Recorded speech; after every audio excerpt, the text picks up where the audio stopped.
আসসালামু আলাইকুম, hey lovely viewers, welcome back to my channel. আজকের রেসিপিতে আমি শেয়ার করব রেগুলার যে ভাজি আছে, আলু ভাজিটা, ওইটা একটু ডিফারেন্ট ওয়েতে শেয়ার করব।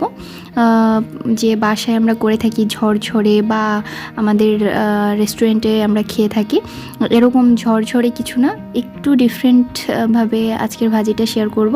যেহেতু আমাদের ঈদুল আজহা মানে হচ্ছে গোশের সমারোহ, আর একসময় গোশ খেতে খেতে আমাদের মন চায় যে একটু ভাজি ভর্তা কিছু করতে। তো তখন খুব সহজে খোসা সহকারে কিভাবে এই ভাজিটা করবেন সেটাই শেয়ার করব।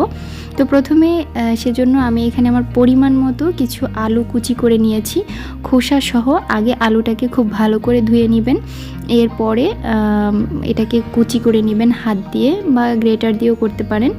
এরপরে এখানে আমি কিছু মরিচ ফালি করে নিয়েছি, আমি সবুজ আর লাল মিশিয়ে নিয়েছি কিছু পেঁয়াজ।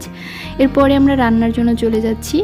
একটা ফ্রাই প্যানে এখানে কিছুটা তেল দিয়ে নিয়েছি, এরপরে সেই যে ঝাল পেঁয়াজটা রেখেছিলাম ওটা দিয়ে দিচ্ছি।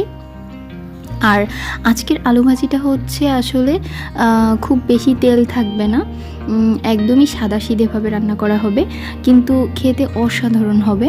কারণ এই ভাজিটার মধ্যে একটু জুসিনেসটা থাকবে। আমরা প্রথমে এই যে পেঁয়াজ আর ঝালটাকে একটু ব্রাউন করে ভেজে নিচ্ছি, বেরেস্তা করতে হবে না, বাট একটু ব্রাউনিশ হবে। তো যেটা বলছিলাম যে আমাদের ভাজিটার মধ্যে একটু জুসিনেস থাকবে, যাতে করে খুব সহজেই আমরা এটা দিয়ে ভাত মেখে বা রুটি দিয়ে খেতে পারি।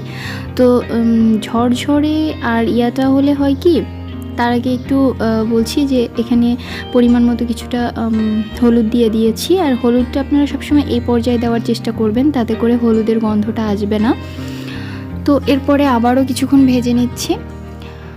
আর আমাদের যে ইয়াটা আছে আলু ভাজিটা, ওটা হচ্ছে ঝরঝরে আর একটু তেল দিয়ে করলে হয় কি, যে আমরা রেগুলার যে ভাজি খাই ওটার মতো হয়ে যায়, বাট তখন দেখা যাবে যে মাংসের মধ্যে তো আমরা সবসময় মশলা তেল খাচ্ছি, আবার ভাজির মধ্যেও।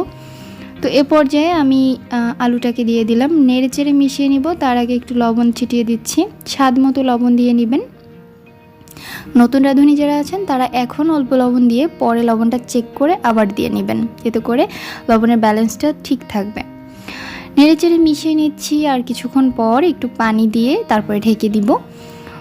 তো এ পর্যায়ে যেটা বলছিলাম যে আলুর মধ্যে যদি একটু জুসিনেস মানে একটু ঝোল ঝোল ভাব রেখে এটা ভাজি করে উঠানো যায়, তাহলে এটা দিয়ে ভাত খেতে খুব বেশি মজার হয়, আমি দেখেছি যেটা।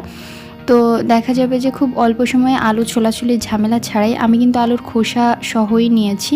আর দেখতে পাচ্ছেন যে আমার হাতায় কিন্তু তেলটা একদম পারফেক্ট ঠিক আছে। তো এরপরে আর আমার তেল দিতে হবে না।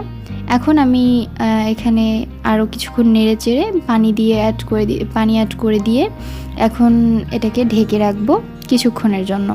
আর তুলনামূলক পানি একটু বেশি দিতে হবে। সাধারণত আপনাদের আলুটা যতটুকু সময় সেদ্ধ হবে যতটা পানিতে, তার থেকে একটু বেশি পানি দিতে হবে। তো এ পর্যায়ে কিন্তু পানিটা দিয়ে নেবেন। এখন আমি একটু ঢেকে দিব। ফিরছি কিছুক্ষণ পর দেখতে পাচ্ছেন যে আলু ভাজিটা ঠিক এরকম হয়ে গিয়েছে, আর আমি একটু ভেঙে দেখিয়ে দিচ্ছি যে এটা কত সুন্দর ভেঙে যাচ্ছে। তারপরেও আমি আরও কিছুক্ষণ একটু জাল করে নিব। আর এরকম হাই আঁচে রেখে এটা রান্না করতে হবে। এখন দেখতে কিছুক্ষণ পর এরকম হয়েছে, দেখতে পাচ্ছেন খুব বেশি তেল হয়নি, আবার খুব বেশি যে কম তেল হয়েছে তাও কিন্তু না। তো এ পর্যায়ে আমি চুলাটা অফ করে দিব। দেখতেই পাচ্ছেন একটু ঝোল ঝোল আর রসালো হয়েছে ভাজিটা। তো আমার বাবু ছিল এটা ভিডিও করার সময়। তো এখানে ভাজিটার গায়ে দেখতে পাচ্ছেন যে ভেজা ভেজা একটা ভাব আছে। তো এভাবেই একটু ট্রাই করে দেখবেন। আর আমরা কিন্তু সবসময় খোসা ছাড়িয়ে আলু ভাজি করি, অনেকেই খোসা সহ ভাজি করার চেষ্টা করবেন, এতে করে পুষ্টিগুণ ঠিক থাকবে। তো আজকের এপিসোড এ পর্যন্তই, কথা হবে অন্য কোনো এপিসোডে অন্য কোনো খাবারের সাথে। সে পর্যন্ত সবাই ভালো থাকবেন, আমার রেসিপিগুলো ট্রাই করবেন। আল্লাহ হাফিজ।